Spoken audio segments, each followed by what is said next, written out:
He has obstructed the administration of justice by refusing his assent to laws for establishing judiciary powers. The phrase administration of justice makes it tempting to think he's talking about the Administration of Justice Act, one of the coercive acts, but he's not. This is a reference to an obscure dispute between the North Carolina Colonial Assembly and Parliament. He has made judges dependent on his will alone for tenure of their offices and the amount and payment of their salaries. This is a provision of the Townsend Acts. He has, where the Britain was going to pay salaries for judges instead of colonial assemblies doing that. Colonial assemblies wanted to control judges, so that was disappointing to them. He's erected a multitude of new offices and sent hither swarms of officers to harass our people and eat out their substance. This is a reference to tax collectors, so Stamp Act, Townsend Acts, etc. Also arguably a reference to the Quartering Act, as soldiers are sent to back up those tax collectors. He has kept among us in times of peace standing armies without the consent of our legislatures. This is an explicit reference to the Quartering Act. He has affected to render the military independent of and superior to the civil power. This is a reference to the military governor's role in the Massachusetts government as a result of the Massachusetts Governing Act, one of the coercive acts. He has combined with others to subject us to a jurisdiction foreign to our Constitution and unacknowledged by our laws, giving his assent to their acts of pretended legislation. Now, the others here are Parliament, we can tell, because he's complaining about their legislation, that is their lawmaking, and he, of course, is King George, right? So King George is approving the pretended legislation of Parliament. Another reference to the Quartering Act for quartering large bodies of troops among us, for protecting them, those troops, by a mock trial from punishment for any murders which they should commit on the inhabitants of these states. This is clear reference to the Administration of Justice Act, moving those trials back to Britain. For cutting off our trade with all parts of the world, this is both a general complaint about mercantilism and a specific and literal complaint about the Boston Port Act, which did just that. It shut down Boston Harbor until Boston agreed to pay for the tea. For imposing taxes on us without our consent, here again, Stamp Act, Townsend Acts. For depriving us in many cases of the benefits of trial by jury. This is referring to the provision of the Townsend Acts that is going to use admiralty courts, naval courts, to try accused smugglers. Now, normally, trial by jury, we think of it as a protection for the accused, but the colonists also thought of it as a way for the community to exercise justice, and so they're complaining that colonists aren't going to have the right to be on the jury to try to judge these accused smugglers. For transporting us beyond the seas to be tried for pretended offenses. After the Gaspee affair, the British threatened to start putting colonists who had attacked British soldiers or sailors on trial in Britain, not in the 13 colonies. So that's what he's referring to here. I love that Jefferson is calling the looting and burning of the Gaspee a pretended offense. It was pretty clearly a criminal act. Quebec Act. For abolishing the free system of English laws in a neighboring province, Quebec, establishing therein an arbitrary government, and enlarging its boundaries so as to render it at once an example and fit instrument for introducing the same absolute rule in these colonies. Right, so letting the Quebecois continue to have local French law and be Catholic, Jefferson is describing as abolishing the free system of English laws. Now, a free system of English laws had never existed in Quebec. They were asking to keep things the way they were, the Quebecois. Jefferson is describing the government the Quebecois wanted as an arbitrary government. He's complaining that much of the Ohio country has been lumped into Quebec, and which is accurate. And then this last bit is another conspiracy fantasy. He's saying that the reason Britain is letting Quebec have French law and letting Quebec remain Catholic is to make an example of it, and to make it an instrument for introducing the same absolute rule into these colonies. So Jefferson is suggesting that the British have an evil plan to impose French law on the 13 colonies and to force the 13 colonies to be Catholic. This is the most blatant pander to the popish plot conspiracy fantasists, and it's a lie. For taking away our charters, abolishing our most valuable laws, and altering fundamentally the forms of our government, for suspending our own legislatures, all that is Massachusetts Governing Act, and declaring themselves invested with power to legislate for us in all cases whatsoever. This is a reference to Parliament and a specific reference to the Declaratory Act. That's why Jefferson uses the verb declaring, because he wants us to think about the Declaratory Act, and in all cases whatsoever is a direct quote from the Declaratory Act. He has abdicated government here by declaring us out of his protection and waging war against us. He's plundered our seas, ravaged our coasts, burnt our towns, and destroyed the lives of our people. The Revolutionary War was already underway, and some of that was going on.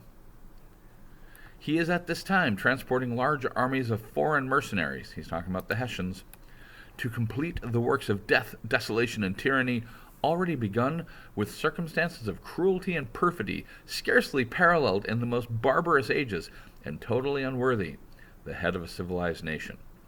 He's saying that the war the British are waging against the colonies is like the worst war in human history, and that's silly. It's not even close.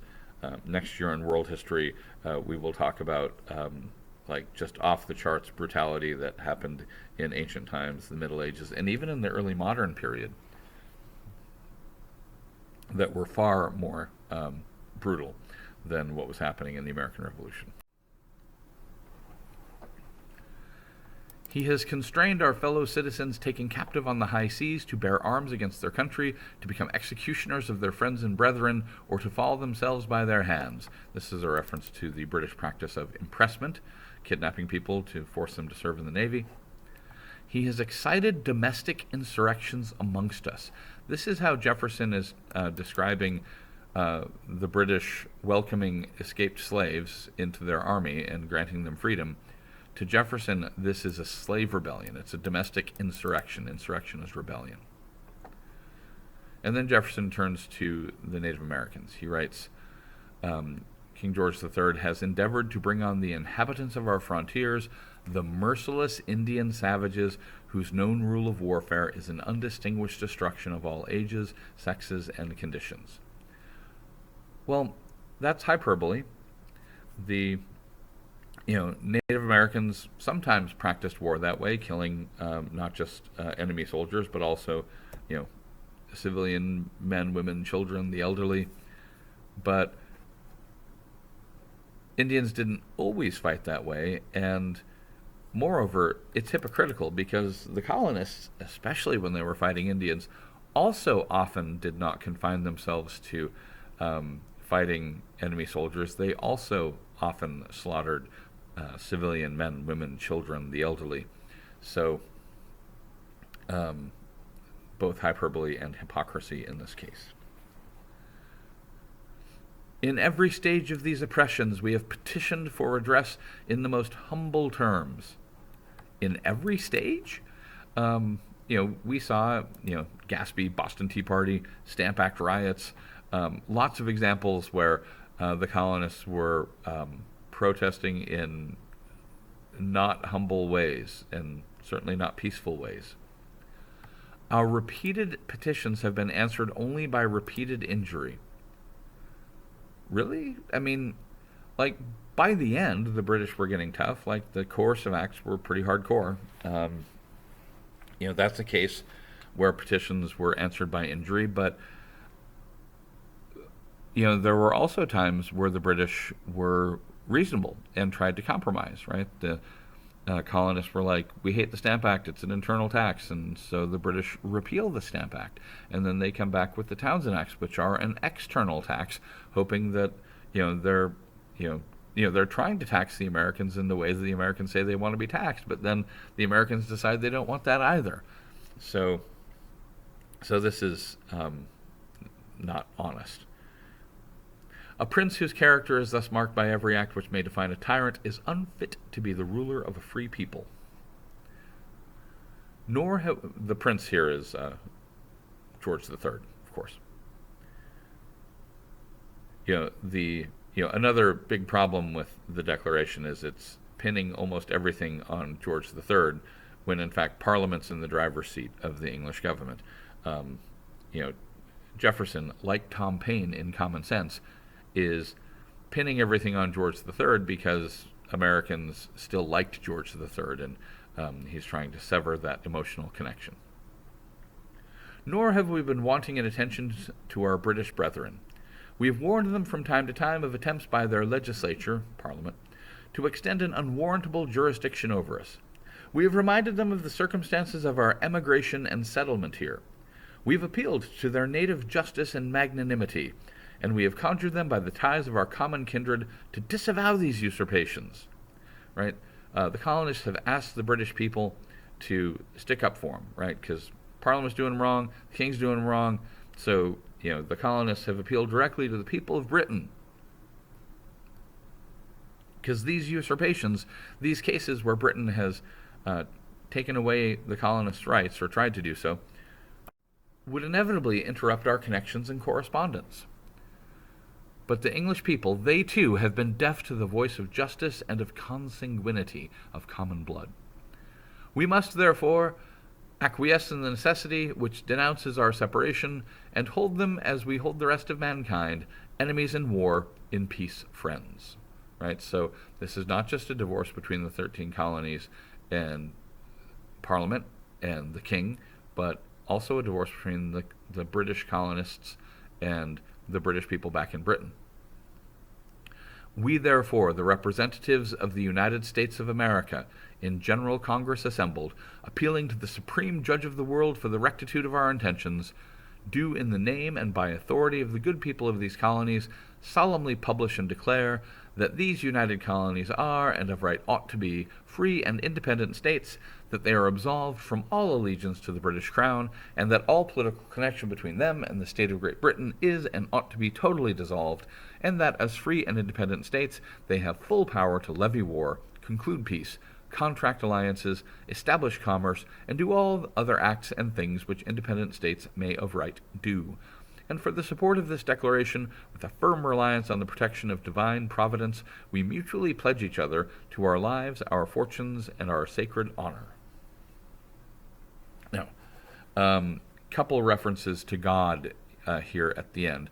What's fascinating is at the beginning of the document, it's nature's God. It's the deist God, the watchmaker God who's remote.